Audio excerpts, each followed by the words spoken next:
ayni o'ri gullab shunaqangi g'arq gullagan paytda yarim kechasi soat 2:30-3larda qirov aralash qor kelib qoldilar.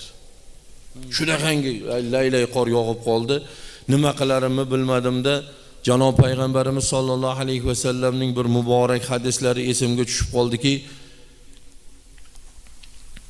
qaysi bir inson boshiga balo kelsa, azon aytsin, o'sha azonni barakotidan Xudoy taolo baloni ko'taradi degan gaplarini esimga tushib qoldida, shu yarim kechada shu o'rikni tagida bor dovushim bilan mahallani boshimga ko'tarib azon aytdim.